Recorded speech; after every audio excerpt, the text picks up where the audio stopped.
अस्सलाम वालेकुम यूज़र।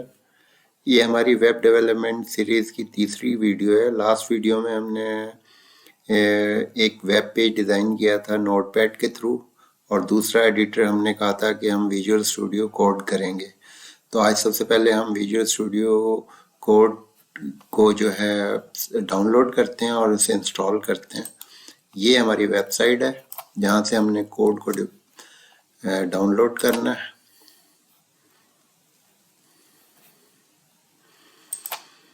ये आप टाइप कर देते हैं, लेट्स सपोज साइट हमारे पास आ जाएगी ये।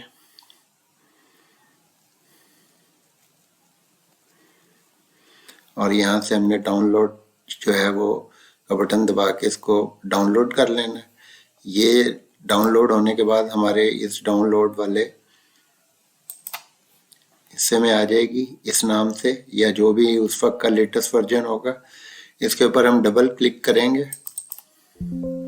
और डबल क्लिक करने के बाद हम इसको जो है यहाँ से एक्सेप्ट करके और इसकी इंस्टॉलेशन शुरू कर देंगे। तो मैंने क्योंकि इसको ऑलरेडी डाउनलोड करके इंस्टॉल किया हुआ है तो मुझे ये स्टेप मैं स्किप कर देता हूँ। इसके बाद मैं जाऊँगा अपने विजुअल स्टूडियो कोड के अंदर। ये आ जाएगा हमारे पास आइकॉन, हम यहाँ से सर्च भी कर सकते हैं।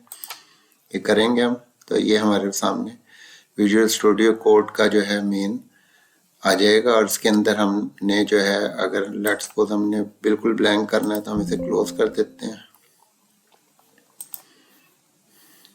ये हमारा ब्लैंक इस तरह का एक पेज आ जाएगा। इसके अंदर हम जाएंगे और यहाँ से जाके करेंगे ओपन फोल्डर।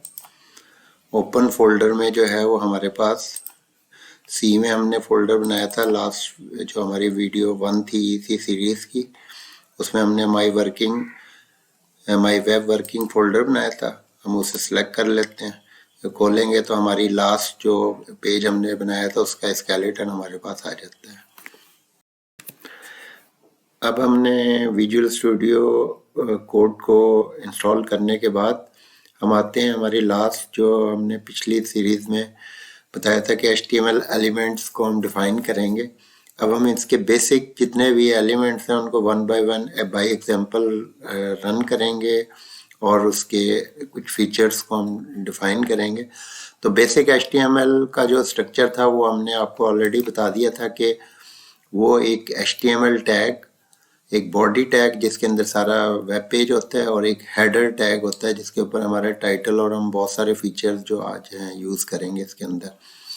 तो let's start with our H1 to H6 headings के लिए जो यूज़ होता है हमारे पास।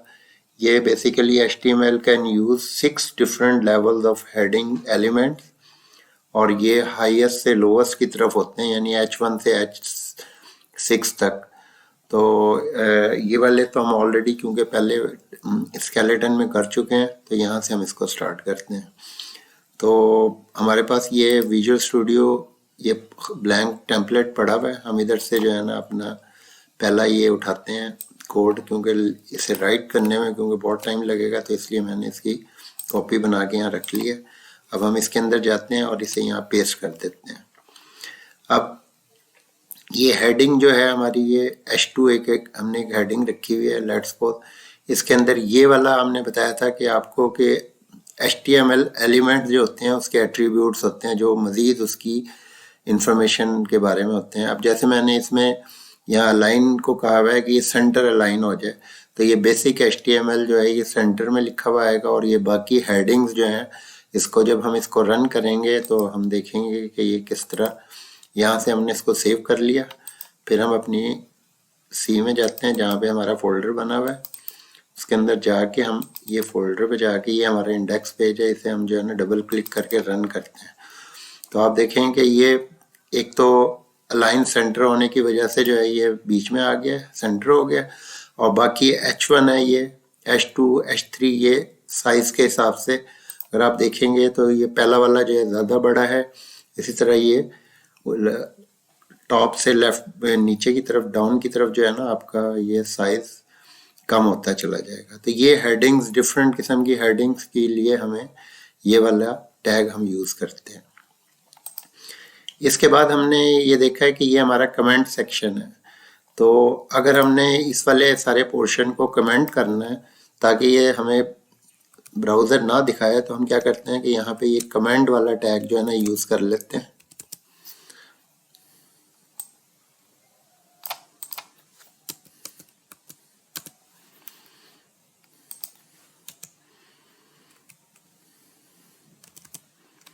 अब ये वाला पोर्शन जो है ये हमारा कमेंट हो गया। अब ये ब्राउज़र हमें नहीं दिखाएगा, तो हमारा ये वाला पोर्शन जो है ये इसके अंदर आ जाता है कि कमेंट्स किस तरह लगाते हैं। इसी तरह हमारे पास ये पी पैराग्राफ वाला टैग है। इसके लिए हम कुछ भी जो इस टैग के दरमियान में लिखेंगे ये एज ए पैराग्राफ हमारे वेब पेज पे आ जाएगा। अब इससे आगे हम जो है ना इसको यहाँ पे पेस्ट कर देते हैं। तो ये हमारे पास जब हम इसे सेव करते हैं और इसी पेज को क्योंकि खुला हुआ रिफ्रेश कर देते हैं, तो अब ये जो सारी चीज़ है ये एक पैराग्राफ की फॉर्म में हमारे वेब पेज के ऊपर आ गई है। यानी कि हमने कोई मैटर लिखना है, किसी किस्म का कोई आर्टिकल लिखना है, तो हम डिफरेंट पैराग्राफ बना के नीचे की तरफ उसके अंदर ऐड कर सकते हैं। इसके बाद हमारा टैग है BR का, insert a single line break. जब हम ये वाला यूज करते हैं तो क्या होता है कि हमारे पास, लेट्स सपोज हम ये वाली इसके अंदर डाल देते हैं यहाँ पे, इससे आगे। अब हमने क्या किया, हमने कहा वेलकम टू। अब BR ने क्या किया, एक लाइन ब्रेक करेगा और सॉफ्टवेयर को अगली लाइन पे ले जाएगा, फिर लाइन को ब्रेक करेगा और सर्विसेज को अगले उसमें ले जाएगा। अब आप देखें कि ये टैग जो हैं ये पैराग्राफ टैग के अंदर है, यानी कि ये एक दूसरे के अंदर बिल्ट इन भी किए जा सकते हैं। इसी तरह यहाँ पे हमारा एक HR जो है ना, एक हॉरिजेंटल लाइन जो है ना वो हमारे पास यहाँ पे एक लगा देगी है। तो हम इसको देखते हैं कि ये जो है हमारे, इसको जाके जब हम रिफ्रेश करते हैं तो अब उसने क्या किया, पहला वाला पैराग्राफ उसी तरह लिखा रहा हमारे पास। वेलकम टू के बाद जो है उसने, हमने BR लगाया तो उसने क्या किया कि ब्रेक करके इस सॉफ्टवेयर को नीचे वाली लाइन में ले गया। इसी तरह इसको ब्रेक करके वो अगली लाइन में ले गया और पैराग्राफ जो है ना, नेक्स्ट पैराग्राफ जो है वो हमें यहाँ पे नजर आ रहा है। और ये HR ने क्या किया, एक हॉरिजेंटल लाइन जो है वो इसके अंदर लगा दी है। तो हमारे ये वाला पोर्शन जो है ये ऑलमोस्ट कंप्लीट हो गया है। अब हम फॉर्मेटिंग की तरफ चलते हैं।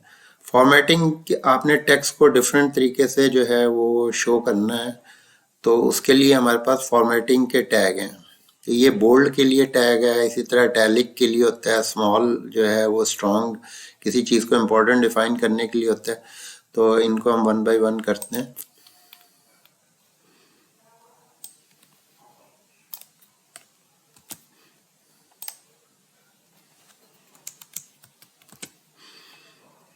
अब हमने जो पहला टैग लिखा है वो हमारे पास है, पैराग्राफ हमने बनाया वेलकम टू सॉफ्टवेयर सर्विसेज, ये बोल्ड के लिए है, तो ये इसके लिए हमने ये B वाला टैग यूज़ किया है। I जो है वो इटैलिक के लिए है। स्ट्रॉन्ग जो है, अगर हमने कोई इम्पोर्टेंट टेक्स्ट किसी जगह पे शो करना है तो उसके लिए हम स्ट्रॉन्ग का टैग यूज़ करते हैं। अगर उसको स्मॉल कर देना है तो वो ये वाला स्मॉल का टैग यूज़ करते हैं। इसको हम सेव करके रन करते हैं तो बाकी चीज़ें हमारी उसी तरह रहीं। ये नए हमारे इसके अंदर लाइंस ऐड हो गई हैं। अब welcome to software services bold वाला हमारा है, ये इटैलिक में उसने लिख दिया है। Welcome to software services italic में लिख दिया। इसी तरह ये बोल्ड और ये ऑलमोस्ट एक जैसे होते हैं। स्ट्रॉन्ग जो है वो किसी चीज़ को किसी जगह पे अगर हमने उसको स्पेशल शो करना है, तो इम्पोर्टेंस के लिए शो करना है, तो हम उसके लिए ये स्ट्रॉन्ग वाला लगा देते हैं। इसी तरह जब हम ये स्मॉल वाला टैग यूज़ करते हैं तो हमारा ये स्मॉल का टैग जो है वो यूज़ हो जाता है। फॉर्मेटिंग के लिए मोस्ट कॉमनली यही वाले टैग यूज़ होते हैं। इसके बाद हम आ जाते हैं फॉर्म्स एंड इनपुट्स। आपने अक्सर वेबसाइट्स पे देखा होगा कि जब हम फॉर्म्स से कोई डेटा एंट्री हमने करनी होती है, ये तो मोस्टली जो चीज़ें हमने की हैं ये स्टैटिक वेबसाइट जब हम बनाते हैं जिसके अंदर मतलब सिंपली हम टाइप करके लिख देते हैं और फिर वो उसी तरह पड़ा रहता है। लेकिन जब हम डायनेमिक वेबसाइट्स बनाते हैं तो हम फॉर्म्स के थ्रू इनपुट लेते हैं और वो इनपुट जो है वो किसी जगह में डेटाबेस पे जाके सेव होती है। जब हम डेटाबेस का कोर्स पढ़ लेंगे तो हम डायनेमिक वेबसाइट्स की तरफ भी जाएंगे। तो उस वक्त हमें ये बहुत सारी चीज़ें ज़रूरत होती हैं भैया, हम इसको एक्सएमएल डेटा में भी सेव कर सकते हैं। तो फॉर्म्स के टैग जो हैं वो हमारे पास ये हैं, फॉर्म है, टेक्स्ट एरिया है, बटन है, सेलेक्ट की कमांड है जिसमें ड्रॉप डाउन हमारी लिस्ट होती है। फिर उन ड्रॉप डाउन लिस्ट की ऑप्शंस जो है ना ड्रॉप डाउन लिस्ट में जो होती हैं। इसी तरह इनपुट करने के लिए लेबल होता है और इनपुट की जो है ना डिफरेंट फॉर्म्स है हमारे पास। तो हम वन बाय वन इनको डिफाइन करते हैं। तो अब हम फॉर्म एंड इनपुट्स की कुछ एग्जांपल्स को रन करते हैं। तो फॉर्म का जो सबसे पहले टैग है वो फॉर्म टैग है। Form element is used to collect and send information to an external source. तो अब हम देखते हैं हमने अपने स्केलेटन के अंदर एक फॉर्म का टैग जो है वो ऐड कर दिया है फॉर्म, और हमने उसका एक्शन बताया कि जब इस फॉर्म का ये सबमिट का बटन प्रेस हो तो वो इसको सक्सेस HTML के ऊपर ले जाए। तो यहाँ से ट्रांसफ़र हो जाएगा हमारा कंट्रोल सक्सेस HTML पे। तो सबसे पहले हम सक्सेस HTML को क्रिएट करते हैं। यहाँ से हम जाएंगे, एक न्यू फाइल जो है क्रिएट करते हैं, उसका नाम हम रख देते हैं सक्सेस HTML और उसका कोड जो है वो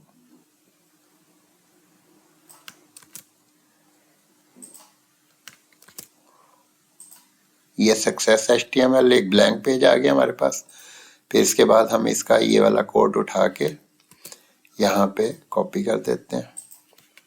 तो अब ये हमारा वही HTML टैग्स के दरमियान है, हेडिंग इस तरह ही है।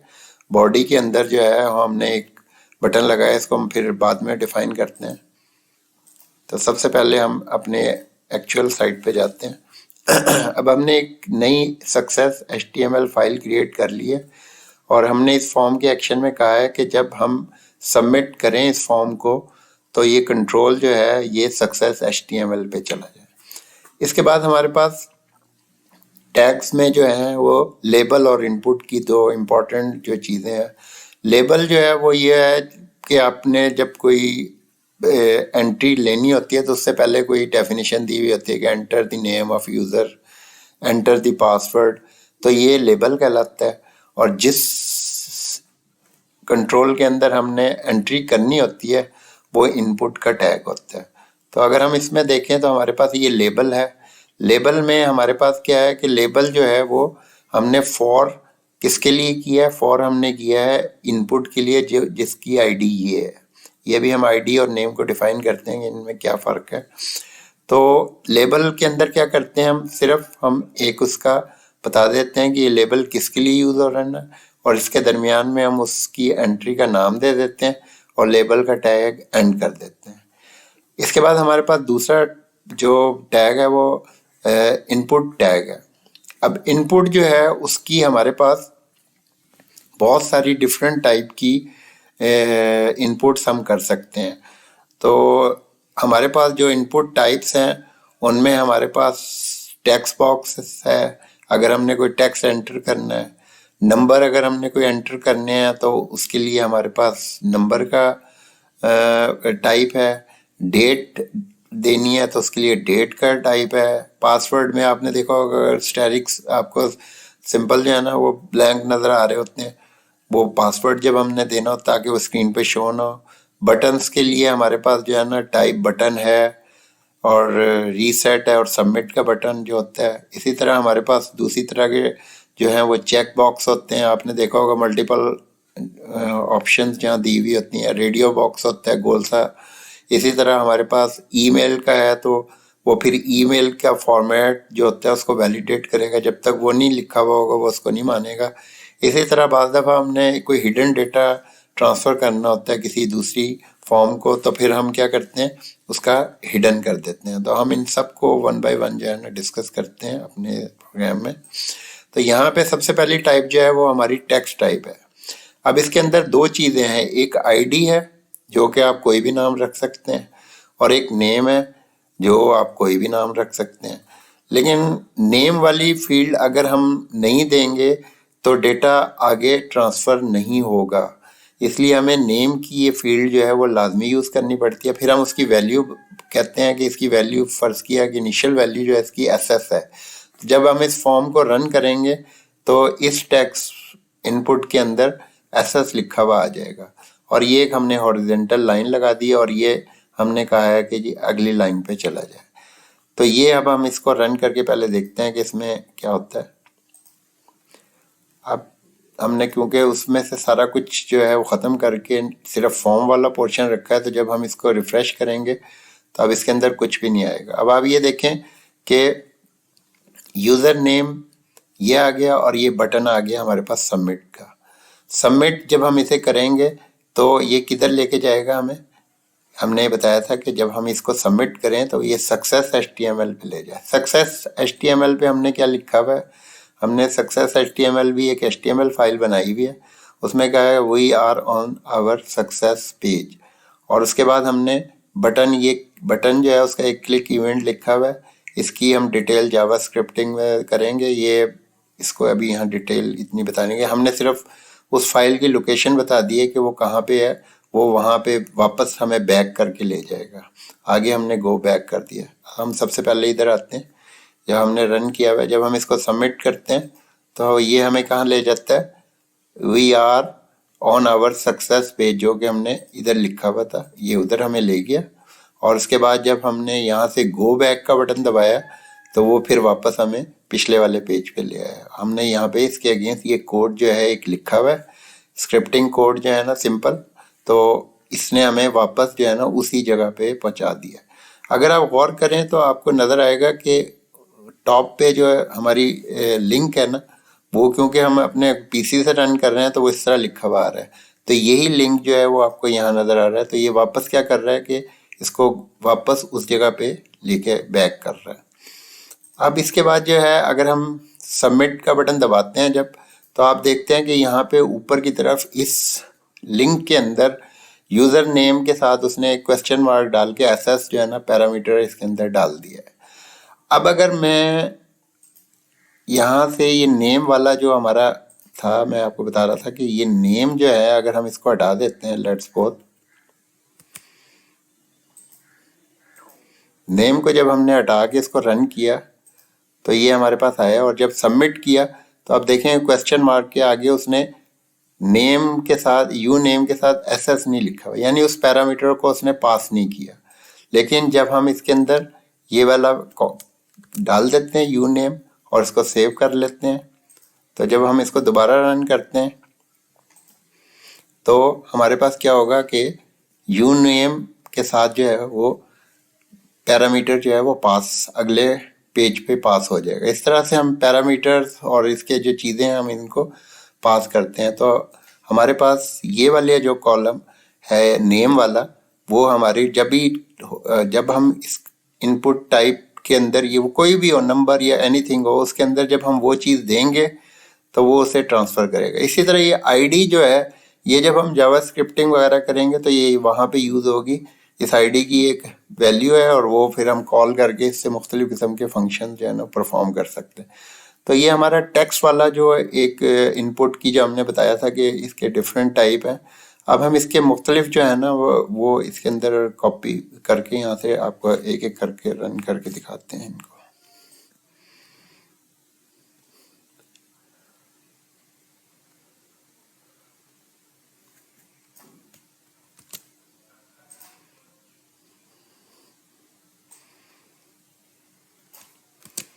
अब ये मैंने कोड जो है लिखा हुआ है इसके अंदर कॉपी कर दिया है। अब सिर्फ ये है कि हमारा फॉर्म एक्शन वही है, लेकिन हमारा लेबल पहला जो हमने ऑलरेडी यूज़ किया था वो हमने इसके अंदर कर दिया। इसके बाद हमने दूसरा एक और लाइन के बाद एक और लिया, उसका नाम हमने DOB रखा। ये DOB जो ID है उसके लिए, और उसके अंदर हमने उसकी टाइप को डेट कर दिया। अब यहाँ पे वो डेट का फॉर्मेट यूज़ करेगा। फिर हमने इसी तरह लेबल कर दिया, उसको हमने नंबर लिख दिया। ये उसके अंदर नंबर जो है ना सिर्फ नंबर वाली एंट्री लेगा। ये हमने पासवर्ड का रख दिया और ये पासवर्ड वाली एंट्री लेगा हमारे पास। इसी तरह ये ईमेल का रख दिया हमने। टाइप इसकी, तो ये अब ईमेल की सिर्फ एंट्री लेगा, वैलिडेट करेगा इसको। ये हमने रेडियो बटन्स डिफरेंट जो है ना उसके लिए हमने रख दिया, टाइप सिर्फ हम चेंज करते जा रहे हैं, बाकी ऑलमोस्ट हमारी सारी चीज़ें एक जैसी हैं। इसी तरह ये टाइप चेक बॉक्स रख दिया। इसी तरह अब ये हमारी जो है ना सेलेक्ट की कमांड आ गई, ये हमने एक ड्रॉप डाउन लिस्ट लेनी है, टाइप ऑफ पर्सन लेना है लेट्स सपोज। तो हमने क्या किया, इसको सिलेक्ट का टैग लगाया, जो कि हमने यहाँ पे बताया था कि हम सिलेक्ट का एक टैग यूज़ करते हैं, उसके साथ ऑप्शन यूज़ करते हैं। तो अब ये सिलेक्ट का टैग यूज़ हमने लगाया, उसकी नेम और आईडी दे दिया, और इसके अंदर ऑप्शन में हमने कहा जी कि उसकी वैल्यू जो है वो 1 है और जो डिस्प्ले करे वो गेस्ट है। तो ये जब हम इसको किसी में इनमें से किसी ऑप्शन को प्रेस करेंगे तो ये फ्रंट पे हमें ये नज़र आ रहा होगा, लेकिन बैक एंड पे उसकी वैल्यू ये ट्रांसफ़र हो रही होगी। इसके बाद ये हमने कोई अगर स्पेशल नोट लिखना है तो उसके लिए हम टेक्स्ट एरिया यूज़ करते हैं। हम उसमें बता रहे हैं कि जी उसके अंदर 4 रोज़ हों और इतने कॉलम्स हो, और वो एरिया जो है ना वो हम उसके अंदर एक टेक्स्ट जिसके अंदर हम जाके कोई टाइप कमेंट्स वगैरह लिख सकते हैं। इसी तरह ये हिडन है, ये हमें स्क्रीन पे तो नहीं नज़र आएगा, लेकिन इसकी वैल्यू जो भी होगी वो ट्रांसफ़र आगे कर देगा। तो ये हमने हमारे पास डिफरेंट जो हमने ऑलरेडी ये बताया था कि ये डिफरेंट हमारे पास टेक्स्ट बॉक्स की कॉमन टेक्स्ट टाइप्स हैं, वो हमने इसके अंदर अपने प्रोग्राम में जो है ना इसको लिख दिया है। अब हम इसको सेव कर लेते हैं। सेव करके हम जब इसको रन करेंगे, रिफ़्रेश करेंगे पेज को, अब आप देखें कि ये हमारे पास पेज जो है उसके अंदर ये एलिमेंट्स आ गए, ये एसएस आ गया, ये डेट वाली फील्ड थी हमारी, ये हमने यहाँ पे दिखाया था कि डेट ऑफ बर्थ के लिए हमने यूज़ किया था। तो अब हम इसको खोलेंगे तो यहाँ से हमें कैलेंडर मिल जाएगा, हम उसमें से जो डेट सेलेक्ट करना चाहेंगे वो आ जाएगा। यहाँ पे अगर मैं ये देता हूँ तो ये कहेगा जी कि इसको अभी तो ये नहीं करेगा, लेकिन जब मैं इसको जाके ये सबमिट का बटन दबाता हूँ तो क्योंकि मैंने उसके अंदर अल्फ़ाबेटिक लिखे हैं तो ये कहेगा जी यहाँ पे नंबर देना है आपने, तो ये इसको वैलिडेट कर देगा नंबर से। टेक्स्ट में उसने कुछ नहीं कहा। इसी तरह इसने डेट ऑफ बर्थ में वहाँ से डेट हमने ले ली, पासवर्ड में जो भी कुछ हमने लिखा हुआ था वो स्टार बन गया।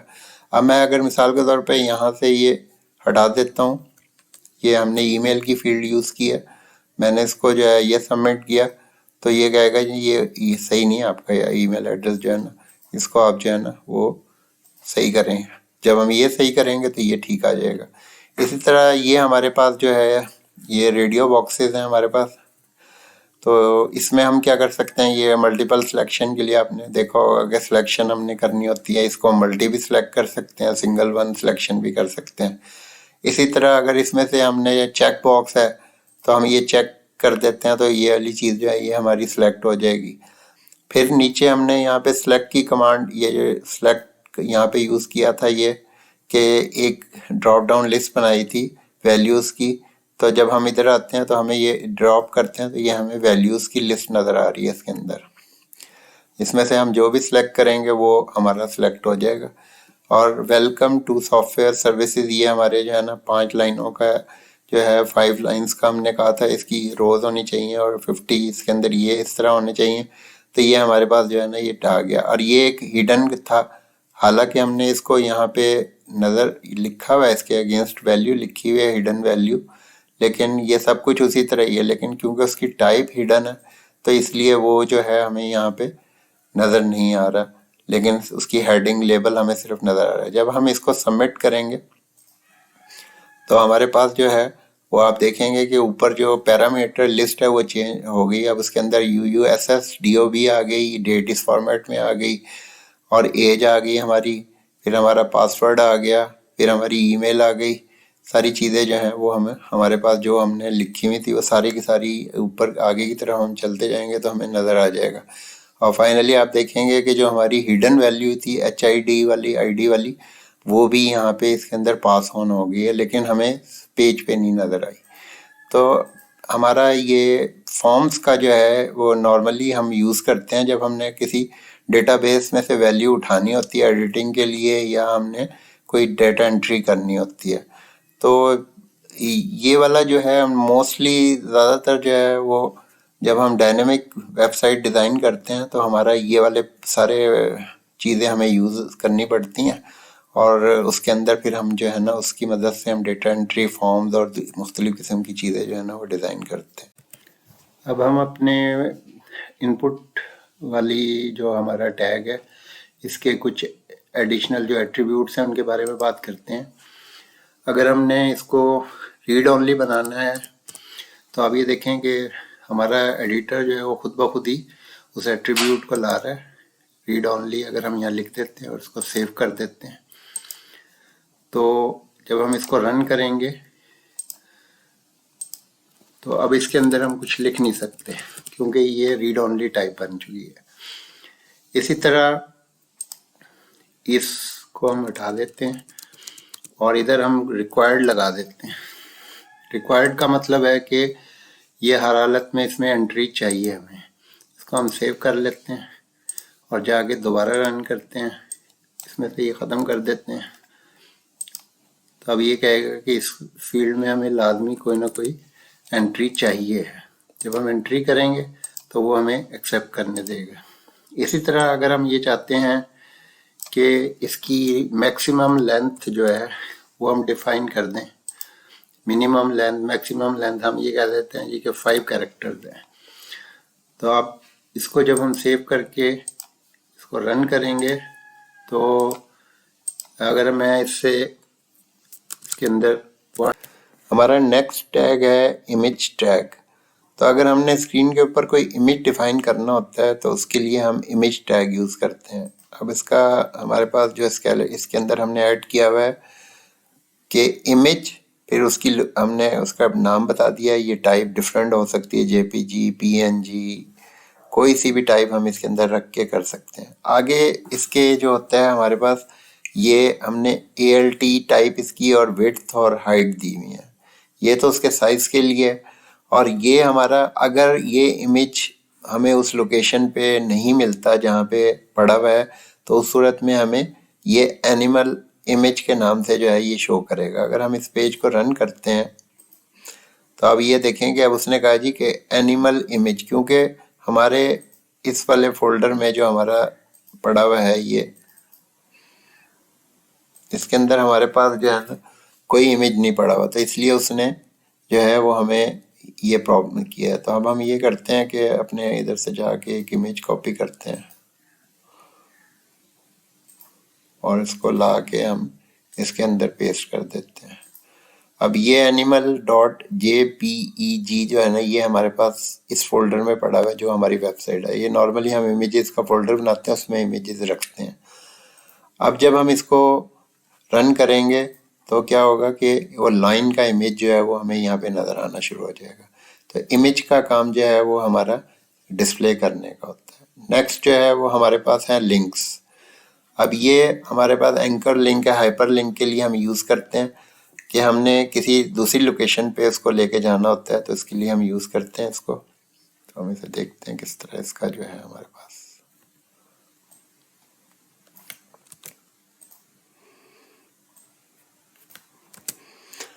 तो ये एंकर में क्या होता है कि हम उसकी बता देते हैं कि किस लोकेशन से कौन सी वेबसाइट है जिसको हमने रन करना है, तो हम उसकी ये वाला पूरा लिंक यहाँ पे दे देते हैं। आगे हम उसका जो है जो डिस्प्ले नज़र आ रहा होगा टेक्स्ट वो दे देते हैं और ये एंडिंग टैग लगा देते हैं। इसी तरह हम इसको पैराग्राफ के अंदर भी यूज़ कर सकते हैं, यानी कि इनकी जो है ना नेस्टिंग भी कर सकते हैं। तो हम इसको रन करके देखते हैं। अब ये हमारे पास जो फ्रंट पे लिखा हुआ था वो आ गया। जब हम इसे क्लिक करेंगे तो ये हमें हमारे लेसन 1 पे ले जाएगा जो कि हमारा सबसे पहला लेसन था, उसके बारे में जो है ना। इसी तरह ये हम चले जाते हैं, यदि ये हमें दूसरे लेसन पे ले जाएगा जो हमारा सेकंड लेसन था उसके ऊपर, ठीक है ना। तो इस तरह से हम जो है वो एंकरिंग कर सकते हैं। नेक्स्ट है हमारे पास ये लिंक। ये हम जब जावास्क्रिप्ट वगैरह यूज़ करेंगे और स्टाइल शीट्स करेंगे जब हम इसे यूज़ करेंगे।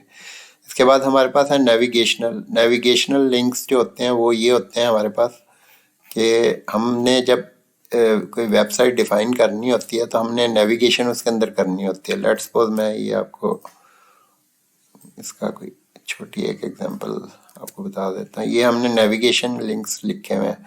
हमने क्या किया, ये नेविगेट का टैग लगाया और उसके एंड लगाया और उसके अंदर ये हमने डिफरेंट एंकरिंग ऑब्जेक्ट्स दे दिए हैं कि ये हमें, जब हम इसको रन करेंगे तो ये नॉर्मली मेन्यूज़ वगैरह बनाने के लिए यूज़ होता है। जब हम इसे रन करेंगे तो ये हमारे पास नेविगेशंस के लिए ये डिफरेंट नेविगेशंस हमें नज़र आ जाएंगी, जहाँ से हम, आपने देखा होगा वेबसाइट पे कि हमने इधर से प्रेस करते हैं तो पहले मेन्यू में चले जाते हैं, इधर से हम अबाउट में जाके देखना शुरू कर देते हैं।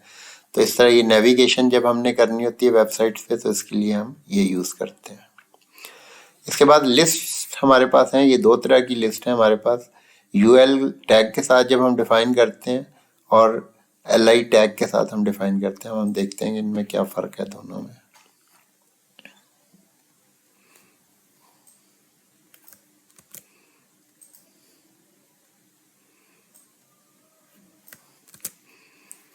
तो इनमें से एक अनऑर्डर्ड लिस्ट है और एक ऑर्डर्ड HTML लिस्ट है। तो दोनों के टैग अलग हैं, एक का टैग UL के साथ है, एक का टैग OL के साथ है। तो अब हम जब इसको रन करेंगे तो हम देखेंगे कि ऑर्डर्ड अनऑर्डर्ड में हमें सिर्फ स्टार नज़र आ रहे हैं। जब हम ऑर्डर्ड करते हैं तो वो खुद ही उसके साथ 1 2 3 लिख देता है।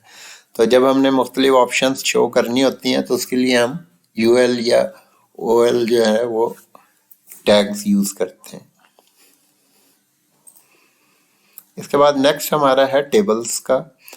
टेबल जो है आपने देखा होगा अक्सर डेटा जो है वो टेबलर फॉर्म में हमें स्क्रीन्स पे नज़र आता है मुख्तलिफ वेबसाइट्स की। तो उसके लिए हमारे पास जो टैग यूज़ होते हैं वो हम अब 1 बाय 1 डिफाइन करते हैं। तो सबसे पहले हम टेबल का टैग यूज़ करते हैं और फिर उसका एंडिंग टैग लगा देते हैं। उसके बाद TH जो है वो हमारा हेडर, जो टेबल के ऊपर हेडिंग होती है उसके लिए टैग होता है। TR जो होता है वो टेबल रो के लिए होता है, उसके अंदर जो रोज नज़र आ रही होती हैं हमें। TD जो होता है वो टेबल डेटा एलिमेंट के लिए होता है कि उसके सेल जो होते हैं जिसके अंदर डेटा लिखा हुआ होता है। इसी तरह T हेड जो होता है वो हेडिंग के लिए यूज़ होता है। T बॉडी जो है वो उसकी बॉडी जो है टेबल की उसके लिए होता है। और T फुट जो है वो उसके फुटर के लिए यूज़ होता है। अब हम इसकी एक एग्जांपल यहाँ से देखते हैं। हमने एक टेबल डिफाइन किया सबसे पहले टेबल के टैग के साथ और उसका एंडिंग टैग लगा दिया हमने यहाँ पे। फिर उसके बाद हमने उसके जो है टेबल के अंदर जो है उसकी विड्थ बता दी कि वो 100% विड्थ है, उसकी पूरे स्क्रीन पे नज़र आए। फिर हमने उसकी हेडिंग के लिए T हेड वाला टैग यूज़ किया और उसके अंदर हमने कहा कि ऊपर की हेडिंग में ये नज़र आए हमें चीज़ें। और उसके बाद हमने उसकी बॉडी डिफाइन की, उसके अंदर हमने ये TR वाले टैग लगाए। TR वाले टैग जो है वो रो, टेबल की रो जो है ना, पहली रो जो होगी वो ये होगी, उसके अंदर जो सेल होंगे वो ये होंगे। पहले में यूज़र का नाम आ गया बाकिर, दूसरे में ईमेल आ गई, फिर उसकी एज आ गई, फिर उसकी सैलरी आ गई। तो इस तरह हमने ये डिफरेंट रोज बना दी उसकी, क्योंकि हमारी वेबसाइट अभी स्टैटिक है तो इसलिए हमने उसके अंदर सारा स्टैटिक जो है ना हार्ड कोड करके डेटा डाल दिया है। अदरवाइज हम इसको जब डेटाबेसेस यूज़ करेंगे बैक एंड पे तो हम ये सारा का सारा डेटा, ये सारा कोड कम हो जाएगा और एक ही में जो है हम डेटा टेबल से उठा के इधर ले आएंगे। ये T बॉडी, ये बॉडी इसकी ख़त्म हो गई। फिर हमने इसका T फुट लगा दिया। T फुट में हमने जो है ना उसका टोटल शो करना है, क्योंकि इसके अंदर 1 2 3 4 कॉलम है तो 2 हमने एम्प्टी रख दिए हैं। तीसरे में हमने टोटल सैलरी लिख दिया और इसके अंदर हमने हार्ड कोड करके ये सब का टोटल ले लिया। तो ये हमारा फुटर आ जाएगा, ये नीचे वाले फुट पे आ जाएगा। तो जब हम इसको रन करेंगे टेबल को तो हम देखते हैं कि ये क्या हो रहा है कि ये हमारे पास जो है यूज़र नेम आ गया, फिर ईमेल आ गई, फिर एज आ गई, फिर सैलरी आ गई और ये नीचे उसके टोटल आ गया। अब ये देखने में हमें इतना खूबसूरत नहीं लग रहा इसकी, क्योंकि फॉर्मेटिंग नहीं हुई हुई। तो अब इसके लिए हमें इसके अंदर जो है ना स्टाइल का एक टैग जो होता है वो हम यूज़ करते हैं और इस टैग को नॉर्मली हम हेड के अंदर यूज़ करते हैं, जो हमारा हेड वाला सेक्शन होता है। तो हम इसको थोड़ा सा बेहतर करते हैं स्टाइल को जो है ना इसके, तो हम इसका एक ये स्टाइल का टैग जो है वो यूज़ करते हैं। तो ये हमारा हेडर वाला पोर्शन है, हम इधर जाते हैं और यहाँ पे अपना ये स्टाइल का टैग यूज़ करते हैं। अब ये जो है ये हमारी इंटरनल स्टाइलिंग है बेसिकली। जब हम CSS पढ़ेंगे अगले कोर्स में इंशाल्लाह तो हम उसमें देखेंगे कि उसकी डिफरेंट टाइप्स होती हैं स्टाइलिंग करने की, CSS शीट बनाने की। तो इंटरनल स्टाइलिंग जो है वो इस तरह है। अब हमने बताया कि स्टाइल करना है टेबल को, उसके हेडर को, उसके TH को और TT को, उसको, और उसका बॉर्डर जो है वो इस तरह का होना चाहिए और बॉर्डर जो है कोलैप्स होना चाहिए। ये करके हम इसको सेव कर लेते हैं और सेव करके जब हम इसे रन करेंगे तो अब हमारी टेबल की जो है वो शेप चेंज हो जाती है और इसकी स्टाइलिंग जो है वो स्टाइल शीट होगी। तो ये CSS वाला जो हमारा नेक्स्ट कोर्स होगा उसके अंदर हम ये सारी चीज़ें कवर करेंगे। तो ये हमारे टेबल्स जो हैं वो नॉर्मली इस तरह से डिफाइन होते हैं। इसके बाद आता है ये डिवीजन सेक्शन जो है वो सेक्शन जो है ना, जब हमने किसी वेबसाइट के अंदर डिवीजन करनी होती है, उसके सेक्शंस बनाने होते हैं, तो उसके लिए फिर जो है वो हम ये डिवीजन सेक्शन जो है वो हम यूज़ करते हैं। तो इसको हम जो है करते हैं आगे आके। तो डिवीजन की एक एग्जांपल हम स्टार्ट करते हैं।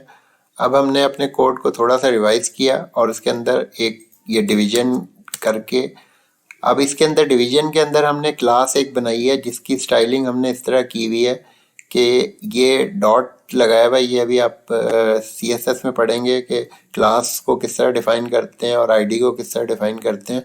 तो हमने एक क्लास बनाई है माई डिव के नाम से। उसके अंदर हमने कहा कि जी उसका बॉर्डर रेड होना चाहिए, बैकग्राउंड कलर जो है ना लाइट ब्लू होना चाहिए और टेक्स्ट जो है वो सेंटर अलाइन होना चाहिए। इसी तरह हमने एक और क्लास बनाई है माई डेव टू।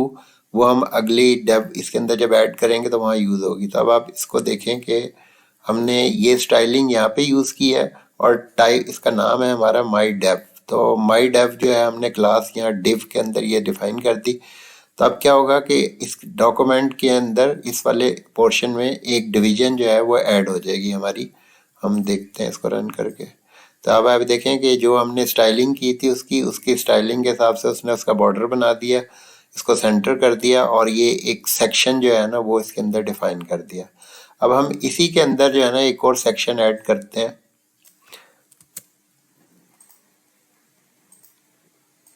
ये डिवीजन ये अब इसके अंदर हमने इसकी क्लास जो है वो दूसरी भी ये बता दी है जिसमें हमने कलर्स वगैरह को थोड़ा सा चेंज कर दिया ताकि हमें कोई उसका डिफरेंस नज़र आए। और इसको हम फिर दोबारा रन करते हैं तो आप देखेंगे कि इसके अंदर क्या होगा कि एक और डिवीजन ऐड हो जाए। इस तरह आप अपनी डॉक्यूमेंट्स को डिवीजन में डिफाइन कर सकते हैं, जो कि हम CSS में और दूसरी चीज़ों में करेंगे इंशाल्लाह। तो ये हमारा जो है डिवीजन वाला पोर्शन जो है वो ये होता है। इसके बाद स्पैन जो है वो क्या होता है, अगर हमने सेक्शन किसी डॉक्यूमेंट में डिफाइन करना है उसके लिए हम ये यूज़ करते हैं स्पैन वाला जो है। अब लेट्स सपोज हम इसकी एग्जांपल को कवर कर लेते हैं यहाँ पे।